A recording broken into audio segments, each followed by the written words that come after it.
seven big hurdles that I find that are hurdles for me.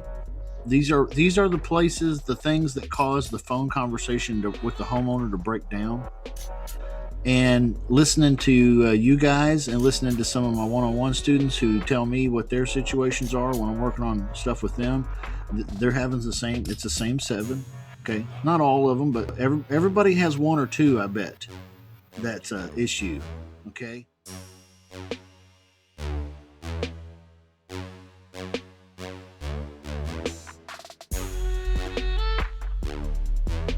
I have determined there's seven areas that we get hung up.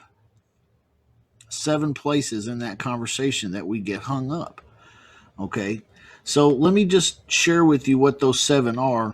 And here's what they are. Number one is we forget or we skip getting the motivation.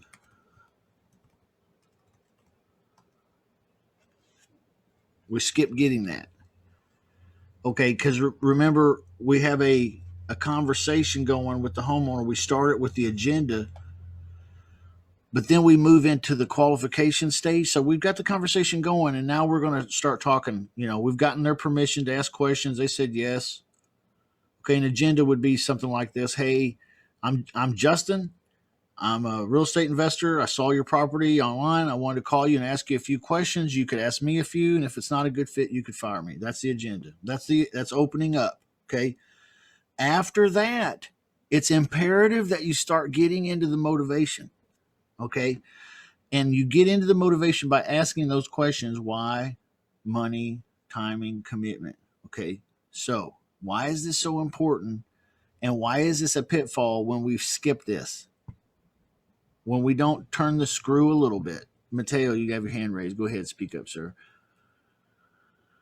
Yeah, sometimes it's not that we skip the motivation, but we don't go so much in depth on find it out, because when they say, "Well, I have to move for a job," oh, okay, you have to move for a job. So we Yeah, don't yeah. dig deeper. Right. Great point. Great point. So some students of mine have a problem asking the question, why why are you selling your house today? What why are you selling? They're asking the why question. Okay. You guys have heard me say it many times like this. How long have you owned the house? And why would you be wanting to sell it now? Okay. That's one way of doing it. Another way you've heard me do it here in the call lab is sometimes I'll say, is this a rental property for you? Okay, that doesn't even sound like the same question, but it kind of elicits the same answer. Oh no, this is not a rental property for me. I live there. Oh, you live there? Wow. Why would you want to be selling your house? You must be getting something bigger somewhere. What's going on? Okay. That's a little more disarming, I think. Okay. So if you're taking notes, those are some short, pithy answers I use. Okay, that's how I ask the questions. How do you get to that question, the why, which is a hard question. I get nervous sometimes when I get to this why. That's how I do it. Okay, and then Mateo has a great point in that whatever their answer is probably a surface level answer. Oh yeah, I'm gonna go buy that big house and we're gonna move and it's just time to sell. Okay, it's just time to sell. That doesn't, you know. So it doesn't sound like you guys are in much of a hurry. See, so what I'm doing is I'm turning the screw a little bit here because they're never going to give me their motivation when I ask them the why question. They're going to give me a surface level motivation. Okay. I've got to learn the skill of asking some follow-up questions, coming up with some follow-up questions that get them to dig a little deeper because remember, prospects only have two, maybe three good lies in them. Okay. So if you say, why are you selling? Oh, it's just time to sell. That's a lie. Lie number one. It's just time to sell, you say. I How long have you lived there? I've lived there 10 years. Well, it must feel like home. Why would you want to sell your home? Well, we need to downsize. Let's lie number 2.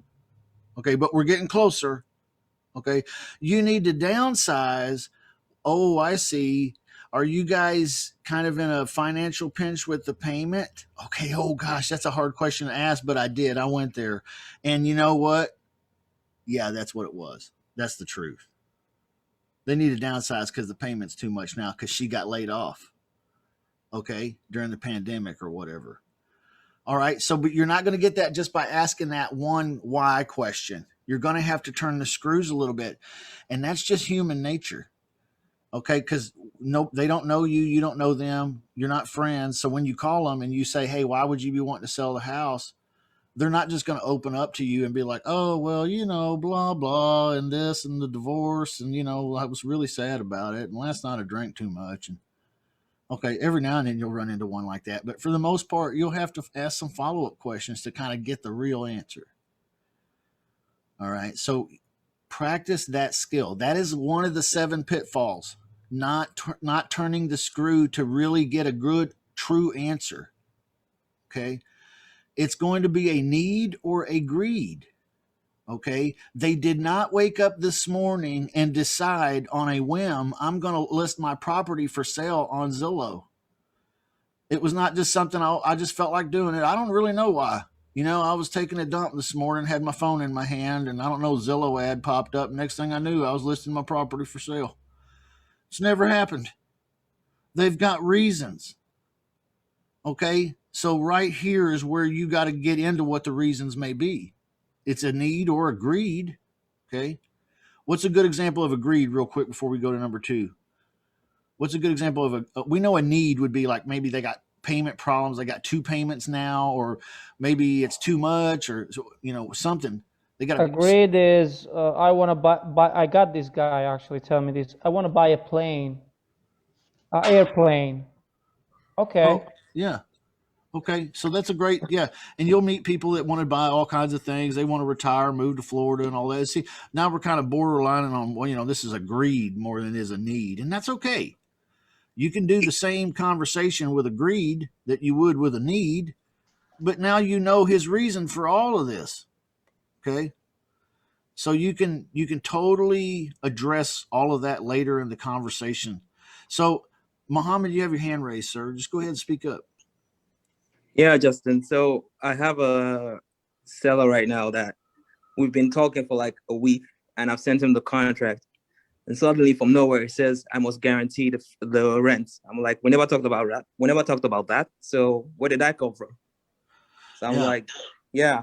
So I'm like, what's going on here? It's like I must guarantee the rent. If we must move forward, I must guarantee the rent. I'm like, so that's where we are right now. He's with the contract. That's all he needs to do right now. He signed the contract. So I'm like, what's going on? Okay.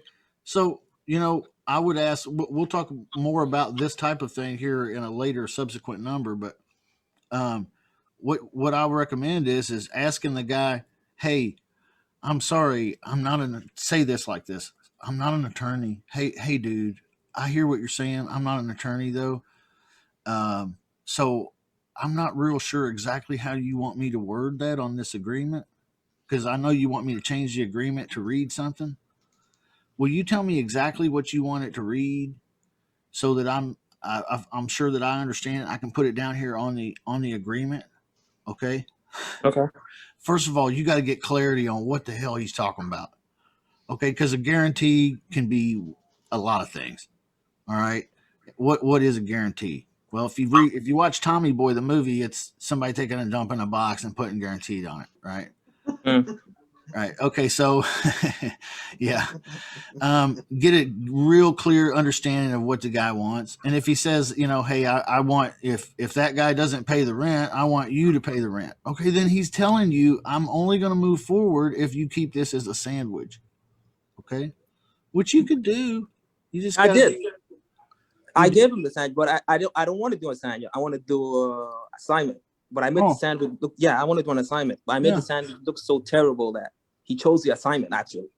Okay. Well, sounds like you did a good job then. Yeah. Exactly. Yeah. That's what I did. I made the sandwich look so terrible. He chose the assignment. So I'm surprised that he said I must guarantee the rent I said, okay, if that's the case, if you're uncomfortable with me doing it for 90 days, let's do it 30 days.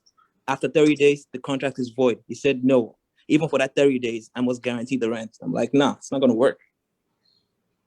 Yeah, man. You gotta just tie in and negotiate, right? And that's what you're Yeah. doing, Mohammed. So I think you're doing the right thing. You're on the right track, and you're doing what I would do. There's no perfect recipe or magic words for it, but I think you're on the right track.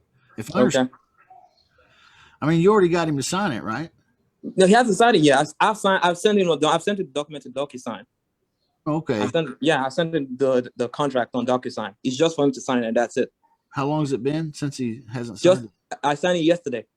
Oh, okay. All right. I wouldn't freak out just quite yet, but I'd call him tomorrow. I'd call him tomorrow. So that's what I'm going to do tomorrow. Yeah, turn the screws a little bit tomorrow. Okay. Okay, number 2 here. These are the 7 pitfalls. Number 2 is you have to always be willing to talk about cash first. All right. So in other words, on our agenda, qualification stage, and closing stage, okay, you're going to come up with homeowners every single time, no matter what your text message said. Okay, even on mine, which are very clear, and in my text messages, a lot of them say, "Can you do something creative?" Even on that, every single time, I get into the agenda, and then I go into the qualification stage, and I try to figure out what a motivation level is, right? And if it's something that sounds like it's a motivated type thing or something I might be able to have fun working on, then I'll try to move into the closing stage. And I never, ever, ever just right out of the blue go, "Hey, so here's my offer. I'd like to lease that place from you for 24 months and then buy it at full price. What say you?" Okay. I never come out with it first, ever. Because they're always wanting to know if I could do it cash. Okay. And because they really want cash. They didn't list their property for sale, rent to own, or nothing. They listed it for sale for cash. So even though they're flexible, they want to make sure that cash is not something you could do first. That's just what their psyche is like. Okay. So it makes sense to get to the end of the conversation with them and tell them something like this. Now, this is the short, pithy answer that you could steal from me. Mr. Homeowner or Miss Homeowner, I understand you're asking this much for the property, and I wish I could give it to you. I really do. Okay. But as you know, I told you I'm an investor, and that means I have to buy things at a profit. I don't know how I could buy it at that price and still make a profit. Do you? They never have a good answer because I can't make a profit at buying it at that price. So then I say, so let's call this over and done. Let's take the cash thing off the table and call it over. But real quick before I go, if I were to offer you that full price and not beat you up at all, I think there's a way we could do this. If you would be okay with now lease options, letting me rent the place for 24 to 36 months and then give you the full price. Is that something that might work for you or maybe not? It's almost like your Hail Mary, right? Kind of what it feels like a little bit to me sometimes. But I find it necessary because they always want to clear off that cash question first. So I always clear off the cash question. Some people are like, well, do you give them a lowball number? No, I don't. Because it's only going to make them mad. When you know that this person's got a house that's on the market it's on the MLS, or not on the MLS, on Zillow for $297, and it says it's worth about $275. Is that guy going to sell it to you for $175? There's not a chance in hell. Okay. So why even play that game? Mr. Homeowner, I'm an investor. If I were going to make an offer to you, it would be pretty low because remember, I have to buy something and make a profit on it. I don't know how I could give you what you're asking and still make a profit. Do you?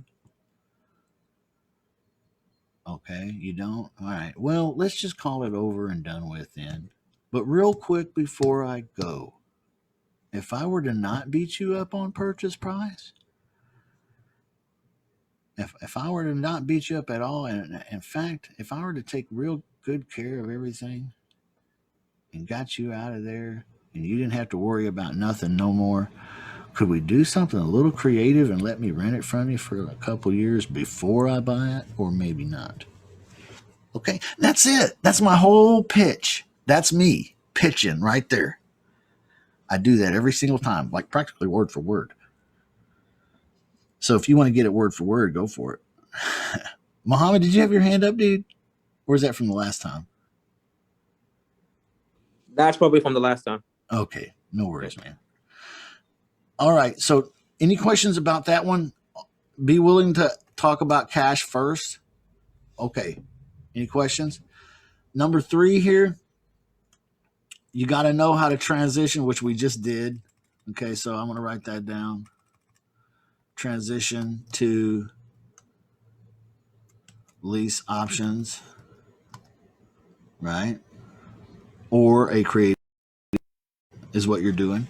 Going from a cash offer mentality to a creative kind of offer mentality with them. All right, what's the next one? The next one is, yes, how to explain lease options. Okay. Inevitably, you're going to feel in the conversation that you have to explain what you're doing. Okay. And many of us will go into default mode, which is that explainer mode guy. Like, here's what it sounds like. Here's what it sounds like for us. Yeah. See, here's what we do is, I work with these people that they have, we call them tenant buyers, and they've got good, they're good people. They got good jobs, but they got bad credit. Well, I mean, they got a little ding on their credit, and after all, they're trying to buy a house, and we're trying to help them do that. See, all right. That's what default mode sounds like. That's exactly what default mode sounds like, and that will blow up the phone call every single time. Can someone tell me why? There's 2 or 3 major reasons why that will blow up the phone call every time. Somebody tell me. That's cringy, man. I will like. Sounds like the guy doesn't know what he's talking about. Well, Get pitchy. Yeah. Start sounding like you're pitching. Mm-hmm. yeah, Salesman. yeah. And Salesman mode, as you said. oh yeah, and there's legal problems with it too because you sound like you're representing buyers now. Are you a Yeah. mortgage? Are you a mortgage lender or a realtor or something? Or no, you're not. Okay, I don't know what's going on here. Okay, so how do we explain lease options without getting into all that? Okay, well, how we do it is we say this. This is your pithy, short response. Anytime they ask any question about how this works, or if I'm going to live there, or who's going to live there, or whatever it's going to be, okay, here's how I respond every single time. Mr. Homeowner, yeah, here's what I want to do. Remember, I said I'm an investor when we first started talking? Yeah, so here's what I want to do. I want to put some good people in there, and I want to make a little bit of money doing it, but I know this needs to be a great solution for you. Is that unreasonable, or can we go ahead and talk about doing this? That is my lease options explanation. That's how it works. I'm going to put some good people in there. I'm going to make a little money doing it, and this needs to be a good solution for you. Do I have a commitment from you to talk about it? Are you entertained with the notion enough that we can move forward in our discussions or not?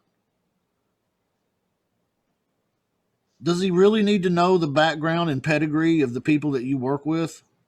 I mean, hell, do you really even work with anybody? Fuck no, you don't. Okay, so it's just more honest to say, hey, here's what I want to do. I want to put some good people in there. I want to make a little money doing it, but I also want this to be a great solution for you. Is that something you think we can talk about? Yeah. So somebody throw an objection at me if you can think of one where they're asking you how this works. Yeah, how does this work? Uh, or here's the one I hear a lot too. Hey, are you going to be living in the house? Yeah. Oh no. Let me explain lease options to you real quick. Here's what I want to do. I want to put some, I told you I'm an investor, right? Yeah. Well, I want to put some good people in there and I want to make a little bit of money doing it, but I also know this needs to be a great solution for you. Is that something we can talk about doing or maybe not? They're gonna tear my house up. Ah. So here we go. He's moved on to number 5, which is you have to beat the biggest objections. And the biggest objections are always what he just said right there, which is tear up my house, right? And what's the other biggest objection? How many of this have you done? Well, that's not the one I was thinking of. I got this on Friday. Okay, that's a good one. That's a good one. I've got an answer for that one too. But the other one is what if they stop paying rent? Right? Let's put that one down there too, just because. How many deals have you done? Yeah. Here's my answer to that one. How many deals do I have to have done for you to feel comfortable with me? Now that sounds like a joke. Like you're asking them, hey, how do I lie to you best here? Okay. Then I'll say, no, in all honesty, this is my first deal ever. I'm not a big company or anything. Are you trying to sell this? Wait a minute, I'm confused. Are you trying to sell this house to a big company or something? Because I'm not a big company. I mean, you want a big company? Hmm. I mean, you don't hold that against me. You're not going to break my heart because I'm not a big company, are you? Okay. I mean, that's when I told him that. When I told him that, it was like, in that case, I need 20% down. Oh, And the house was worth 500,000. It was like, I need 20% down. I said that's not going to work. yeah, he's crazy. Like, He's crazy. Yeah, he was just blowing you off. Yeah, exactly. yeah. So somewhat unmotivated. Exactly. So how do we beat the biggest objections? He's going to tear up my house, and what if they stop paying rent? Because those are the big ones, man. Those are the big heavy blows. Okay, like when you're in the boxing match with them, that's the big roundhouse left that you got to look out for. Right? If you're not prepared, man, the first time you hear that one, it's like, uh-oh, what do I do? Well, we're going to take care of it, or you try to make up some lie on the fly, and it's just hard to do. Okay, don't do it. So here's the answer that I give everyone. What if they tear up my house? What if they stop paying rent? Okay, Mr. Homeowner, I don't understand. I'm confused. That's my response. I don't understand. I'm confused. What do you mean?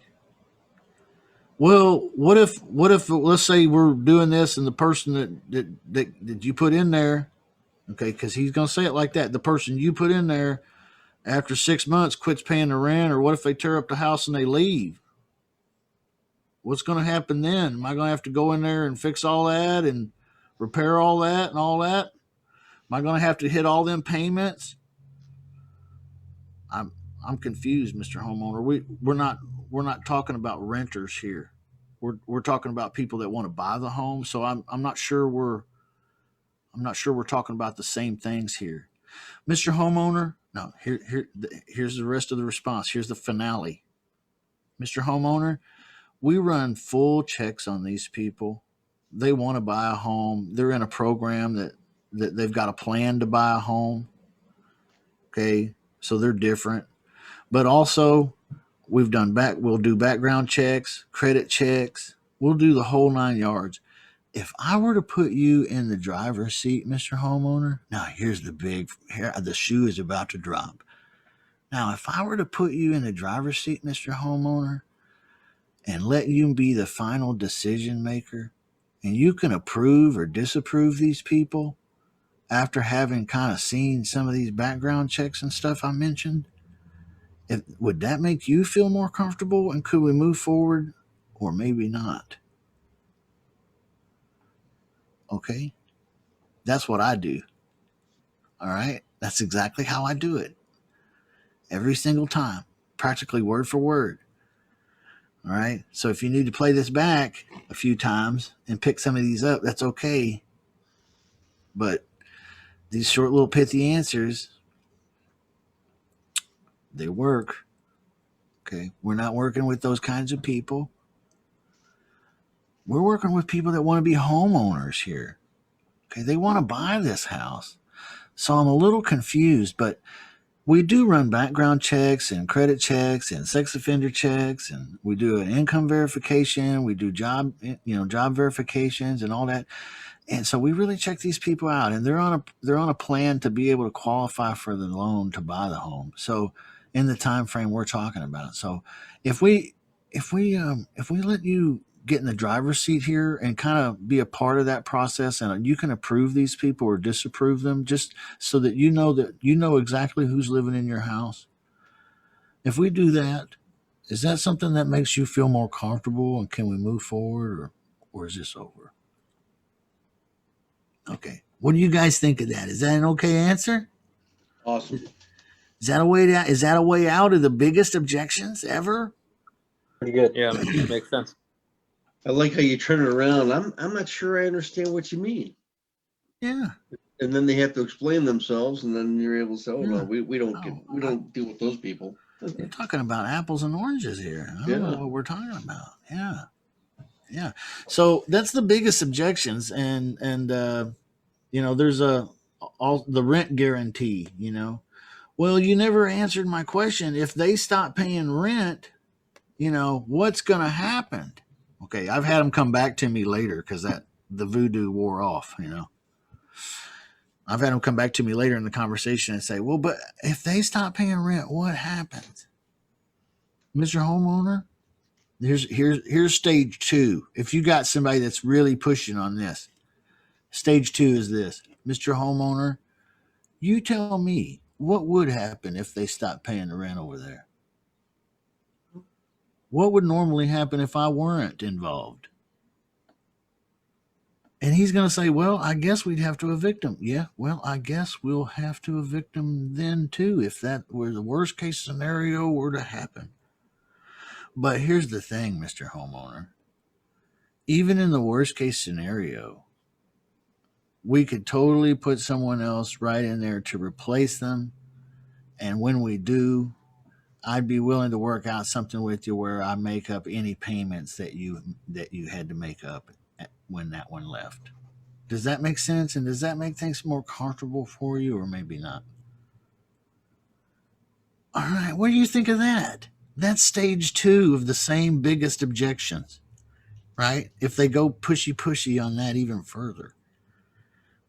All right. Anybody, did you catch that, or did I lull you to sleep? Good stuff. No, I'm just soaking it in, man. All right. Let's talk about number 6 here. We're almost done. Then we'll jump on the phone. Oops. What's happening here? Give me my text abilities, my text powers. All right. So number 6 is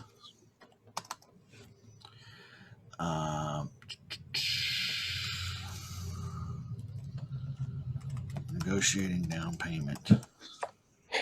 Negotiating down payment. What do we do when we have a fairly motivated seller, but they want money down? Okay. What do we do? Here's the first thing that I do. Don't fight them. Don't fight them. Oh, great. You want down payment. Sometimes they call it skin in the game. I want skin in the game. Okay, you want skin in the game? Okay, don't fight them. That's cool. You want skin in the game? I get it. I would too if I were you. I understand you.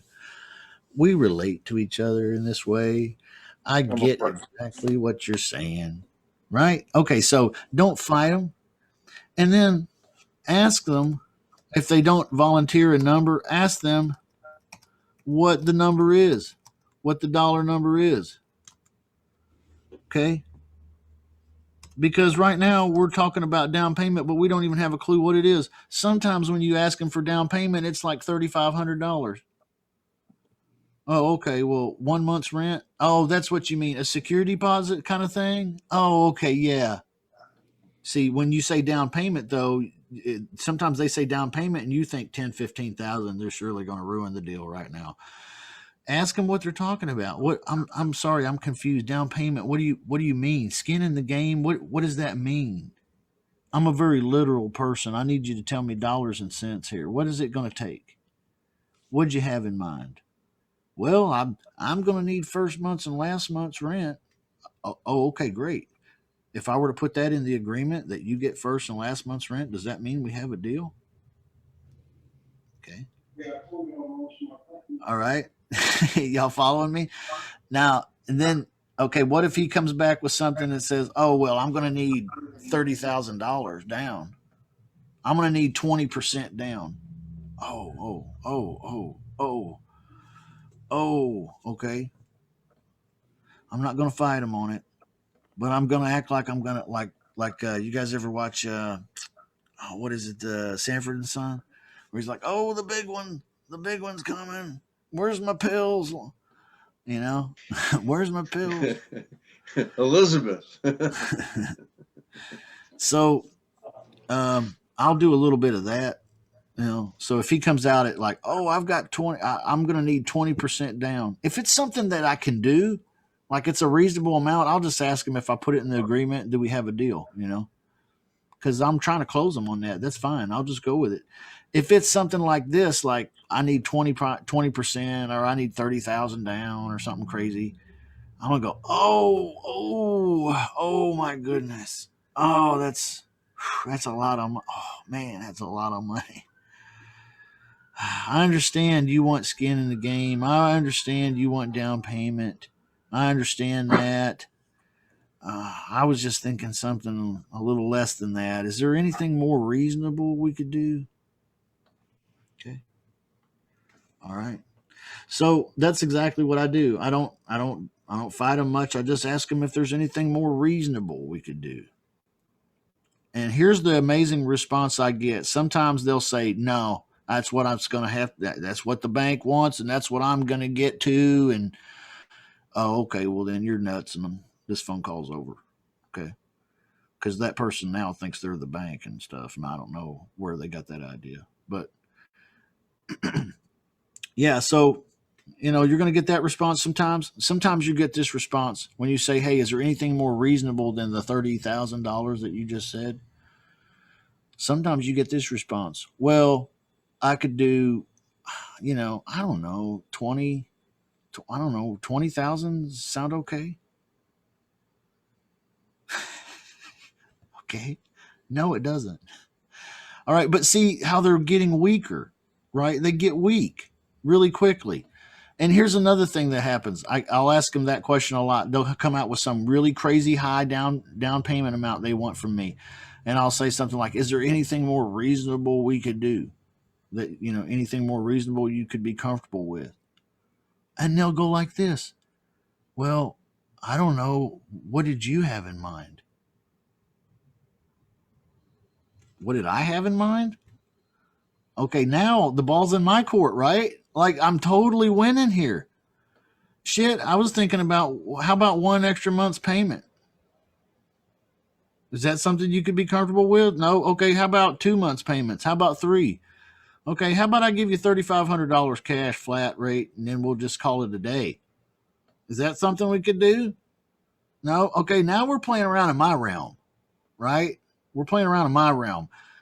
Sometimes you can get them down out of the clouds like that by doing that, and sometimes you can't. Okay. But you don't fight them on it at first for sure, and ask them what it is, and then just ask them if there's anything more reasonable. Okay. You want to get them down to something reasonable. And as soon as you get them down to something reasonable, you want to say this: if I put that in the agreement, does that mean we have a deal?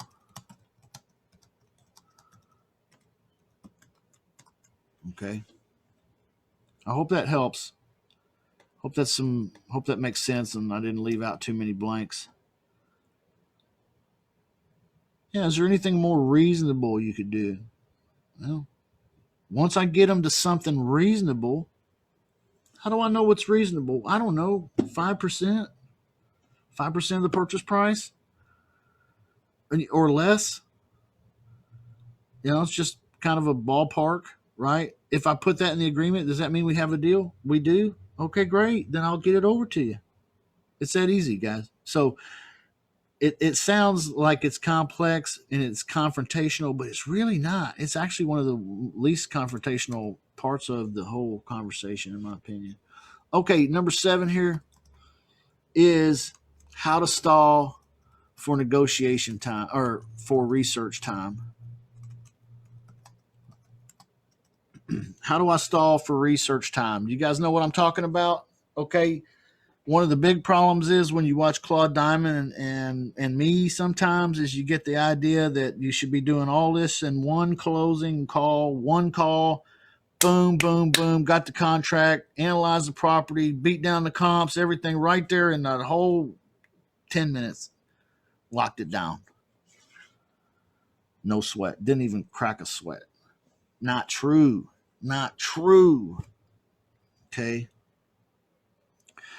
Many times you're going to get into the conversation, get towards the closing stage of the call. You're in the closing stage of the call. You're talking about lease options. The guy seems like he's open to it. But you have no fucking clue what the house is worth or what the rent in the neighborhood is, or you just don't know. You just don't know. What do? You can't do it all right there and fill out the agreement and send it to him right there because you don't know what you're doing just yet. So you got to be able to stall for research time. When you're talking to a guy that sounds like he's going to be cool with doing this with you, but you just need some time to get it all together, you got to know how to stall them, and here's how I do it. Okay, here's the short, pithy answer for the stall. Mr. Homeowner, I love everything I'm hearing. It sounds wonderful to me, and I like you as well. Here's what I'd like to do. I would like to get off the phone and do a little research. I'm just going to be honest with them. And I would like to put an offer together and make an offer to you today. Can I do that at, pick a time that's good for you, 4 o'clock today? Can I do that at 4 o'clock? If I call you at 4 o'clock, can I make an offer? Who's going to say no? Right? At this stage, who's going to say no? If I call you at 4 o'clock, can I make an offer? Okay. Now, when I call you at 4 o'clock to make an offer, what's going to happen? Like I just totally play dumb, like I've never done it before. And when I call you at 4 o'clock, what's going to happen? Oh, usually they'll say something like this. Well, if it's a good offer, I'll do the deal. Oh, okay, that sounds great. All right, so you're not going to break my heart, are you? Okay, no. Okay, well, all right, so I'll call you at 4 and I'll make this offer. All right, I'll see you at 4. I'll talk to you at 4. Okay. It sounds, maybe even a little redundant, but it's what I find is necessary. And here's the thing. I would say it's a 98%, it's like a 98% success rate with this.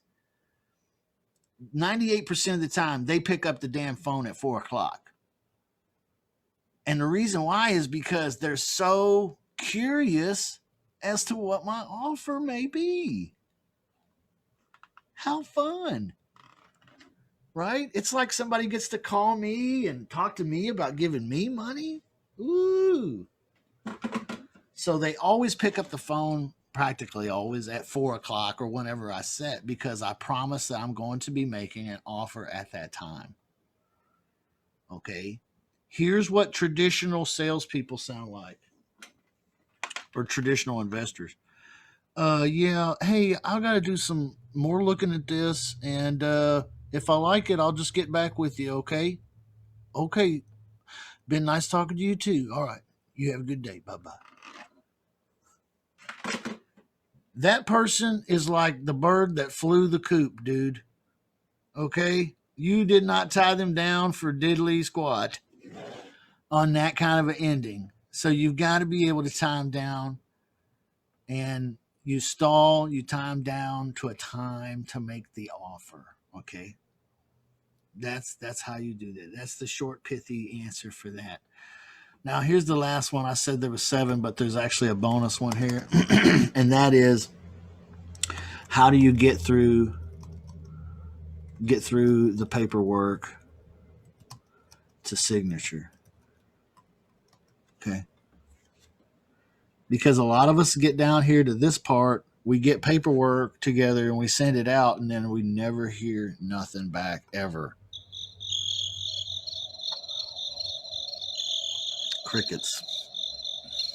Right? Okay. So how do we get through the paperwork? If the guy is saying, yes, send me the paperwork, it's much like step number 7. Okay, Mr. Homeowner, I'll have the paperwork over to you in the next couple hours. Now, I'm going to call you today at 2:00. Is that a good time? It is. No, it's not. 4:00 is a good time. When I call you at 4:00, I want to answer any questions you have. And I want to make any changes that you think need to be made, because I'm not married to the paperwork. That's what I tell them. See, I don't want them to think that this is some kind of scam and the paper is what it is and you're signing it or you're not signing it. Okay, no, I'll make some changes to it if you feel more comfortable. If I make that change to it, does that mean we have a deal? Always be closing. Always be closing, right? So, hey, yeah, I want to make a change to this agreement. He says at 4:00 when I call him. Yeah, I want to make a change to this agreement, and I would feel more comfortable if it said something about, what would happen in the case of this and such. Oh, okay. So if I change that agreement to read that, because I totally get why you're saying that, sir. I mean, I really do. If I put that in the agreement, does that mean we have a deal and you're good to go with signing it? Okay, great. Let's do it. All right. All right. It's just like, it's not letting them off the hook, but it's definitely giving them a little bit more room to breathe here. So I'm going to send the paperwork. Let me start over. I'm going to send the paperwork over to you here over the next couple hours. And when I do, you're probably going to have some questions, and you may even see some things in it that you want to change. So I'm going to call you at 4:00. Is that a good time for me to call you? And okay, it is great. And at 4:00, I want to be able to answer any questions you may have. And I may even want to ask you a couple more questions myself. But if there's anything in there that needs to change or whatever, let's do that, because I'm not married to the paperwork. So at 4:00 today, when I call, what happens?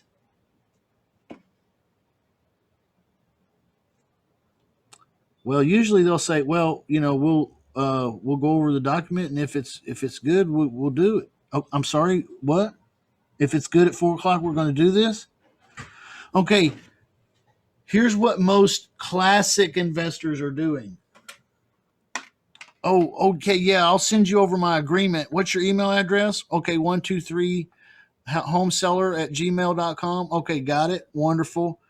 Okay, you can expect an email from me in the next couple hours. My name is Justin. Okay, sounds great. Looking forward to doing business with you.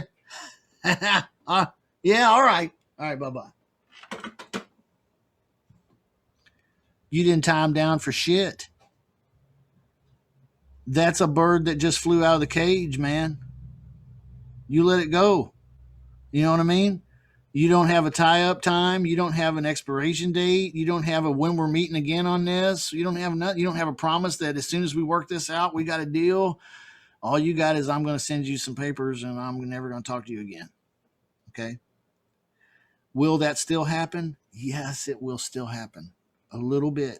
Okay? But you can drastically reduce that occurring by doing that short little pithy tie down. Okay? I'm going to send the paperwork to you right now, and you're probably going to have some questions. Maybe even some things need to change in it. You know, I'm cool with that. So when I call you at 4:00, is that a good time? It is. Okay. So when I call you at 4, I want to answer any questions you have. Maybe you can ask me a few. I can ask you a few again, but if it's if something needs to change, we'll change it or whatever. If we can come to something that's comfortable at 4:00, what happens? Man, I'm tying it down, dude. I mean, I'm just tying it tight. It's getting tight. I got a deal at 4:00 today or death. You know what I mean?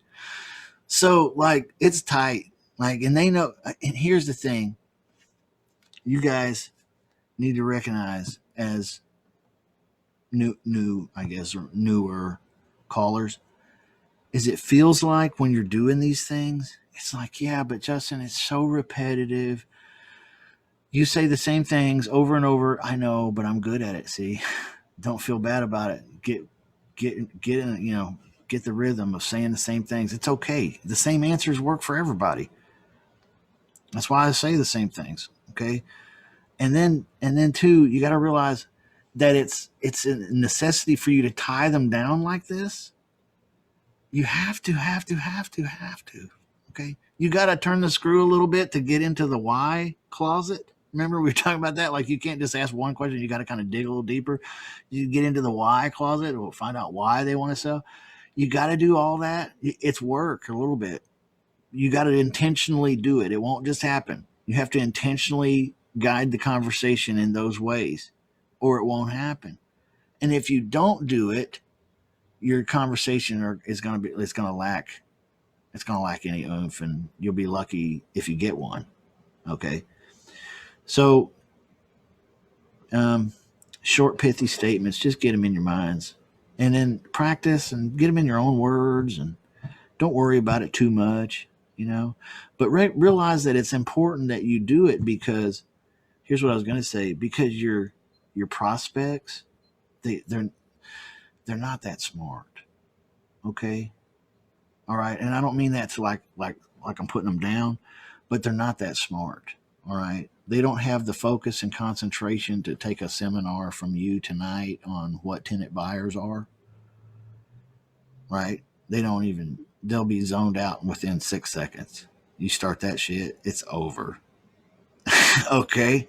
I promise you that. You start that, it's over. Within 6 seconds, they have shut down. And what happens when they don't understand stuff? When you don't understand something, what's your default answer? Every time. No. No. Every time. No. Hey, you want this briefcase with me? It's $1 million in it, but I mumbled it so bad. Hey, you want this briefcase with me? No, I don't need a briefcase. See, it's $1 million fucking dollars, but they're going to say no to it because they don't understand it. Right? Okay, so you know, that's exactly what these people are like. So you feel like, yeah, maybe I'm condescending to them when I'm talking to them this way or manipulating them. No, you're actually just helping them like a professional, because they don't have it up here to do this themselves. They need you to do this. All right. And you need to do it to make money too. All right. So anyway, sorry, that was supposed to be 30 minutes, but it's like 55 minutes. We'll spend the next half hour making calls. Time well spent. Well, do you guys have any questions about any of that? Those are the 7 major areas that I find people really, really struggle. Where are you guys on that? Or did you find 1 or 2 that maybe are struggles for you?